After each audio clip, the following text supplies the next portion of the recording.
मधुसूदन जी मुंबई से। राधे राधे महाराज जी। महाराज जी, इस संसार में सबसे बड़ा दुख क्या है और सबसे बड़ा सुख क्या है? सबसे बड़ा दुख मूर्खता है और सबसे बड़ा सुख विवेक है। समझ पाए? सबसे बड़ा दुख मूर्खता है, अविवेक, और सबसे बड़ा सुख विवेक है।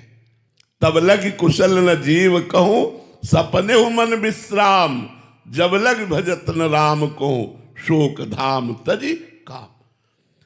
अगर भगवान से नहीं जुड़े तो अविवेकी ही तो रहे, मूर्ख ही तो रहे, अपने जीवन की श्वासें व्यर्थ नष्ट कर दी।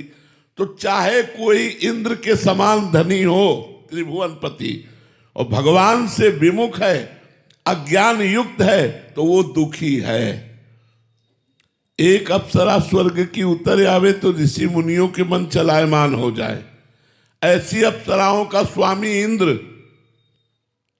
अहिल्या जी के साथ गलत आचरण के लिए तो मूर्ख है कि नहीं है? मूर्ख। त्रिभुवनपति होकर के भी मूर्ख है। हुआ कि नहीं मूर्खता?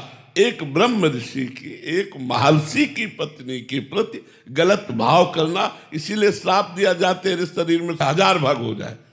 1000 नेत्र, शास्त्र नेत्रधारी कहा गया, और बाद में रामावतार में वही नेत्र बने जाके।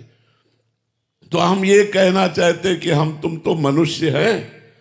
देवराज इंद्र भी यदि भगवान से विमुख होकर विचार करने लगे तो सबसे बड़ा दुख मूर्खता है। फंस गए दुख में, श्राप दे दिया गौतम ऋषि ने। तो दुख का मूल, सबसे बड़ा दुख अज्ञान, मूर्खता। एक साधारण उदाहरण में बता रहे हैं। 2 पंडित बैठे हुए थे, तो एक भगत आए और बोले चलो निमंत्रण प्रसाद पालो। तो भूखे थे, उन्होंने कहा यार ये तो बहुत अच्छा हुआ।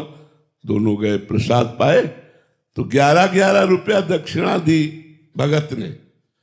अब दोनों दरवाजे से निकले तो भगत ने दोनों के चेहरे देखे, तो एक प्रसन्न थे और एक दुखी थे।